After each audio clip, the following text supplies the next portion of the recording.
Praise the lord. ప్రభు అయిన యేసుక్రీస్తు నామంలో మీ అందరికీ మా హోసన్నా మినిస్ట్రీస్ తరపున హృదయపూర్వకమైన వందనాలు తెలియపరుస్తున్నాను. ప్రభు మిమ్మల్ని దీవించి ఆశీర్వదించునుగాక. ప్రియులారా, పరిశుద్ధ గ్రంథంలో ఈరోజు ఒక చక్కటి మాట నేను మీతో చెప్తాను. పరిశుద్ధుడైన పౌలు ఎఫెసు సంఘానికి వ్రాసిన పత్రిక 6వ అధ్యాయం 11-12 వాక్యాలు నేను చదువుతున్నాను. మీరు అపవాది తంత్రములను ఎదిరించుటకు శక్తివంతులగునట్లు దేవుడిచ్చు సర్వాంగ కవచమును ధరించుకొనుడి. ఏలయనగా మనము పోరాడునది శరీరులతో కాదు గాని ప్రధానులతోనూ అధికారులతోనూ ప్రస్తుత అంధకార సంబంధులకు లోకనాథులతోనూ ఆకాశ మండలమందుండు దురాత్మల సమూహముతోనూ పోరాడుచున్నాము. ప్రియులారా, చూడండి, ఈ వాక్య భాగంలో మనము ఎదిరించాలి, మనము పోరాడాలి. ఈ రెండు విషయాలను మనం గమనించాలి. ఎందుకంటే ఈ లోకనాథుడైన సాతాను మనల్ని దేవునికి దూరం చేస్తాడు. ఆయన సహవాసానికి, ఆయన ప్రేమకు, ఆయన సంకల్పానికి, ఆయన చిత్తానికి మనల్ని దూరం చేస్తాడు. అందుచేత సాతానుని మనం ఎదిరించకపోతే, సాతానుతో మనం పోరాడకపోతే మనం దైవ చిత్తాన్ని నెరవేర్చలేమనే విషయాన్ని మనం గుర్తించాలి. చాలా సందర్భాలలో సాతానుతో సమ్మతి కలిగి మనం నడిపించబడుతూ సాతానుకు స్నేహితులమైపోతున్న అనుభవాలు మనం గుర్తించాలండి. ఎదిరించవలసిన వానిని మనము ప్రేమించవలసిన వానిని ఎదిరించడం మనకు ఆయా సందర్భాలలో జరుగుతున్న అనుభవాలండి. సాతానుని ఎదిరించండి అని పరిశుద్ధుడైన పౌలు చెప్తున్నాడు. వానితో పోరాడండి, ప్రభువుని ప్రేమించండి, ఆయనకు లోబడి ఉండండి అనేది వాక్యం చెప్తున్న సత్యం. కానీ ఈరోజు మనం ఏం చేస్తున్నాం? పోరాడవలసిన వానితో ఏమో చెలిమి చేస్తున్నాము, ప్రేమించవలసిన వానితో ఏమో పోరాడుతున్నామండి. ఇదిగో ఇది మనలో కలిగే దుస్థితి. అందుకే దేవుని చిత్తం మనలో నెరవేర్చబడక, దేవుని ప్రేమను పొందుకోలేక దైవ దీవెనలకు మనం దూరమైపోతున్నామనే సత్యాన్ని మనం ఈనాటికైనా గుర్తించాలి. ఎందుకంటే నడిచేది లోకనాథునితో, మనము విరక్తిగా మాట్లాడేది దేవుని మీద మాట్లాడుతుంటామండి.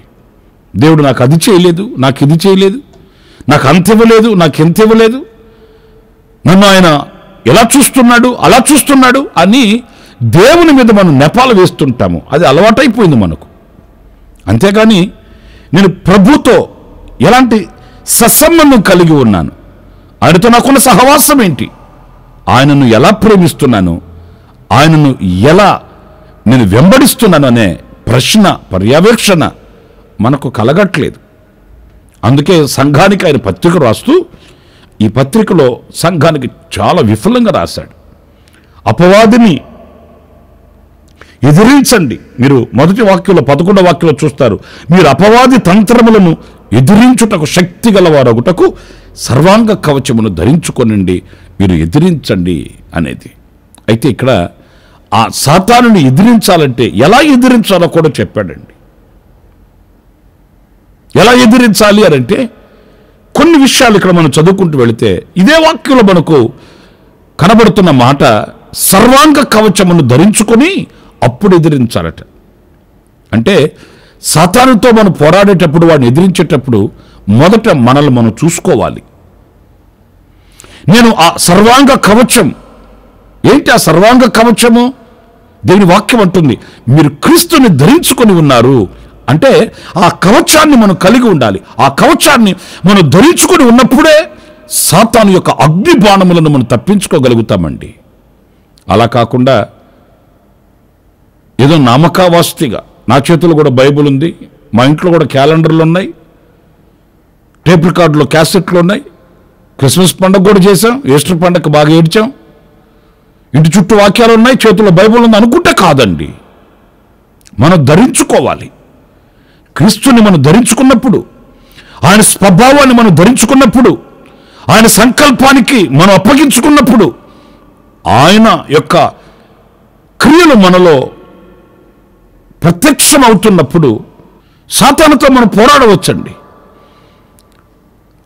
గనుక నా ప్రియమైన సహోదరులారా, మరి ఈ రోజున అలాంటి ఆ కవచమును ధరించుకున్న అనుభవాలు మనకు ఉన్నాయా లేవా అని ప్రతిదినం మనం పరిశీలించుకోవాలి. ఇప్పుడు చూడండి, సముద్రం అద్దరికి మనం వెళితే వేటకు వెళ్ళే జాలరు ఏం చేస్తాడు? హడావుడిగా నిద్ర లేచి వల చేతబట్టి వల పట్టుకొని జాలరి సముద్రం మీదకి వెళ్ళడండి, వేటకు వెళ్ళడు. జాలరిని మీరు చూడండి, వేటకు వెళ్ళే ముందు ఆ వల మొత్తాన్ని పరిచి చాలా జాగ్రత్తగా పరిశీలించుకుంటాడు.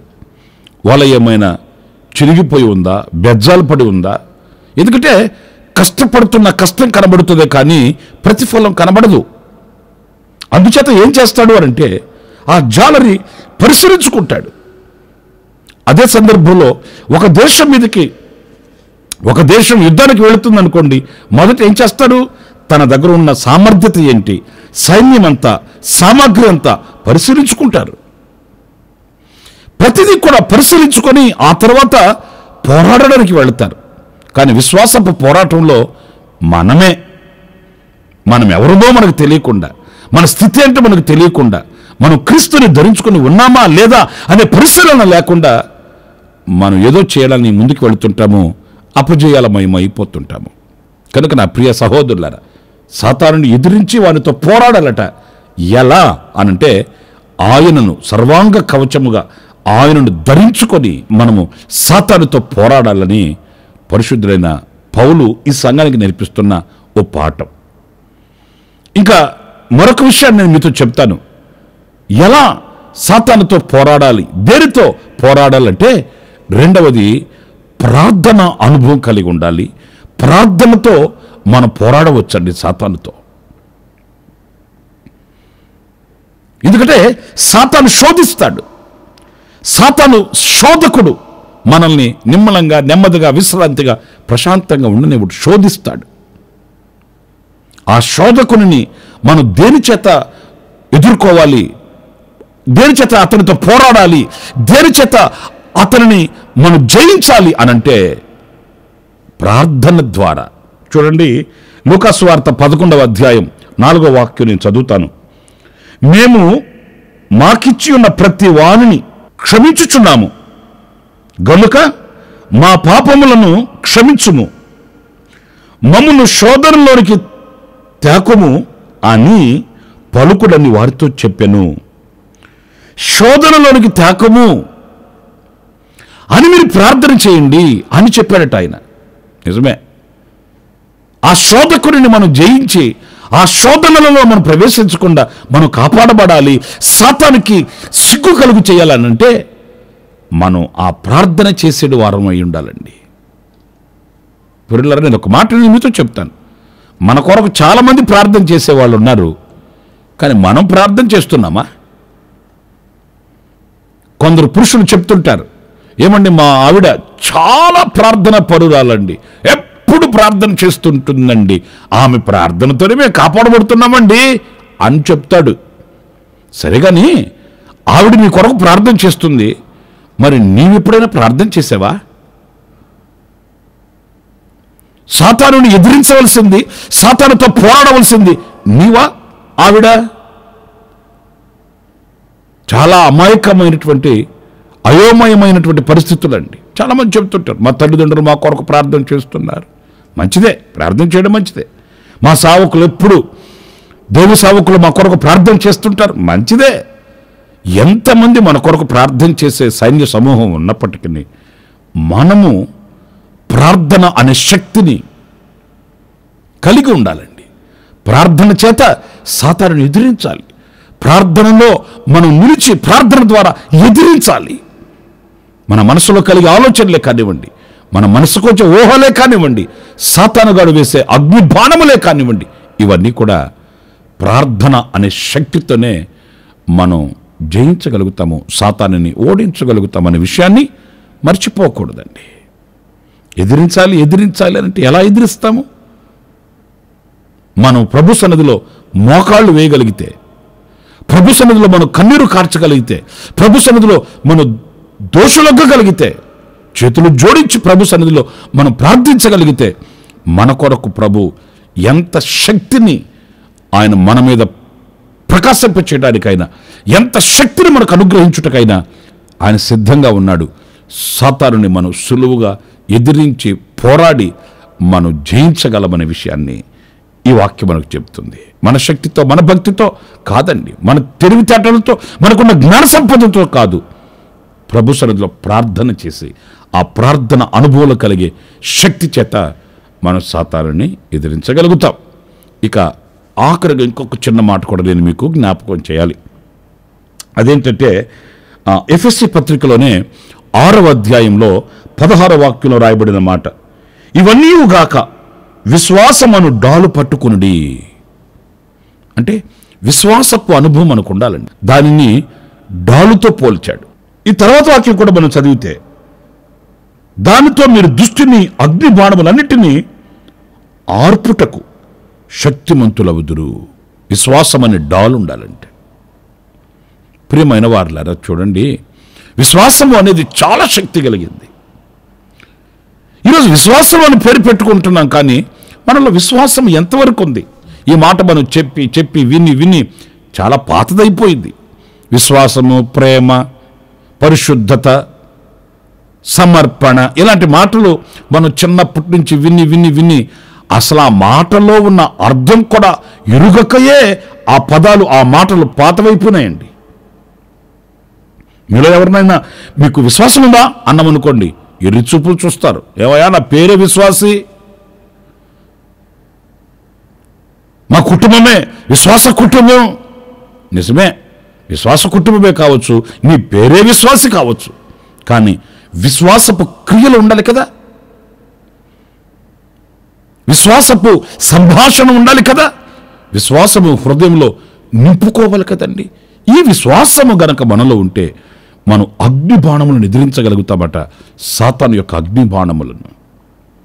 అంటే దేవుని మాట కానివ్వండి, ఆయన ఆశ్చర్యమైన క్రియలు కానివ్వండి, విశ్వసించగలిగిన విశాలమైన హృదయం మనకు కావాలండి.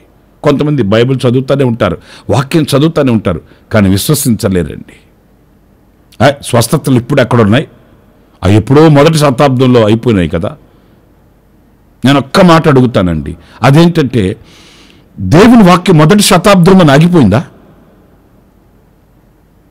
దేవుని మాట అద్భుతాలు చేస్తుంది కదా, దేవుని మాట సృష్టించగలిగినది కదా, దేవుని మాట శక్తి హీనత లేనిది కదా, బలమైనది, శక్తి కలిగినది కదా దేవుని మాట. మరి దేవుని మాట కూడా మొదటి శతాబ్దంలోనే ఆగిపోయిందా? దేవుని మాట ఉన్నంత వరకు ఆశ్చర్యమైన అద్భుతాలు జరుగుతూనే ఉంటాయండి. దేవుని మాట ఎంతవరకు ఉంటుంది? భూమి ఆకాశములు గతించినా ఆయన మాట గతించదండి. ఆయన వాక్కు, ఆయన మాట ఎంత కాలం ఉంటుందో అంతకాలం మనం అవిశ్వాసంతో మాట్లాడుకోవాల్సిన అవసరమేం లేదు. ఎందుకంటే ఆ మాట మనలో ఒక అద్భుతాన్ని చేస్తుంది, ఆ మాట మనలో ఒక నూతన సృష్టిని కలిగిస్తుంది. ఆ మాటను మనం విశ్వసించగలిగితే చాలండి. వాక్యం చదువుతూ ప్రార్థనలు చేస్తూ ఆ వాక్యాన్ని మనం విశ్వసించలేకపోతే మనం చేసింది వ్యర్థమైపోతుందండి. అందుచేత నా ప్రియమైన దేవుని బిడ్డలారా, మనము విశ్వాసము ద్వారా సాతానుని ఎదిరించి పోరాడగలము, ప్రార్థన ద్వారా మనం సాతానుని ఎదిరించి పోరాడగలము, సర్వాంగ కవచమును ధరించుకున్నట వలన మనం సాతానుని ఎదిరించి పోరాడగలము. అందుచేత పౌలు అంటాడు, మీరు ఎదిరించండి, మీరు పోరాడండి. వాడప్పుడు మీ ఎదురించి పారిపోతాడు. వాడిని ఎదిరించగా ఈ రోజున సాతానుని మన ఎదుట పెట్టుకొని కన్నులు కారుస్తున్నామండి. మనం ఎదిరిస్తే సాతాను పారిపోతాడు. వాడికి అంత బలమేమీ లేదు, అంత శక్తి ఏమీ లేదు. లోకంలో ఉన్నవానికంటే మనలో ఉన్నవాడు శక్తి గలవాడు. మనలను నడిపించుతున్న దేవుడు పరాక్రమశాలి, ఆయన యూదా గోత్రపు సింహం. కనుక నా ప్రియ సహోదరులారా, అలాంటి జయ జీవితం కలిగి ముందుకు వెళదాం. జయ జీవితంతో ఆనందంగా సాగిపోదాం. అలాంటి కృప నా దేవుడు మనందరికీ ప్రసాదించుగాక. ఆమేన్. తలలు వంచండి, ప్రార్థన చేసుకుందాం. సత్యస్వరూపి అయిన ప్రభువా మీకు వందనాలు. ఆనాడు పరిశుద్ధుడైన పౌలు ఎఫెసు సంఘానికి వ్రాసిన ఆ మాటల్ని ఈ పూట మేము ధ్యానించుకోవడానికి, మరొక్కసారి మమ్మల్ని మేము నూతనపరచుకోవడానికి మీరు ఇచ్చిన అవకాశం కొరకానికి స్తోత్రం. అవును, సాతాను గలిబిడి చేస్తాడు, సాతాను మమ్మల్ని కలవరపరుస్తాడు, సాతాను మమ్మల్ని మీకు దూరం చేస్తాడు. అందుచేత మేము సాతానుని ఎదిరించాలి, పోరాడాలి. ఎలా ఎదిరించాలి, పోరాడాలనే విషయాన్ని లేఖనాల నుంచి కొన్ని విషయాలు మేము ధ్యానించుకుంటూ వచ్చాం. సర్వాంగ కవచమును ధరించుకొని ఉండాలని, ప్రార్థన అనుభవం కలిగి ఉండాలని, ఆ రీతిగానే విశ్వాసాన్ని మేము కలిగిన వారమై ఉండాలని లేఖనాల నుంచి ప్రభువా మీరు మాతో మాట్లాడుతూ వచ్చారు. ఆ రీతిగా మేము ఉండడానికి తీర్మానం చేసుకుంటూ మమ్మల్ని మీకు అప్పగించుకుంటున్నాము. మీరు మా చేతిని పట్టుకుని నడిపించి మమ్మల్ని స్థిరపరచమని, శక్తివంతులుగా మార్చమని మమ్మల్ని మీ చేతులకు సమర్పించుకుంటూ యేసు ప్రశస్త నామములో ప్రార్థించి వేడుకొనుచున్నాను తండ్రి. Amen, amen. ప్రభు మిమ్మల్ని దీవించి ఆశీర్వదించునుగాక. ఈ దినమంతా విశేషమైన కృప నా దేవుడు సమృద్ధిగా మీకు అనుగ్రహించుగాక. ఆమెన్. ప్రతి దినము ఈ అనుదిన కృపాను సందేశాల కొరకు, ఇంకా మరిన్ని ఆత్మ సంబంధమైన సందేశాల కొరకు ఈ మా యూట్యూబ్ ఛానల్ ని సబ్స్క్రైబ్ చేసుకోండి. పాస్టర్ రమేష్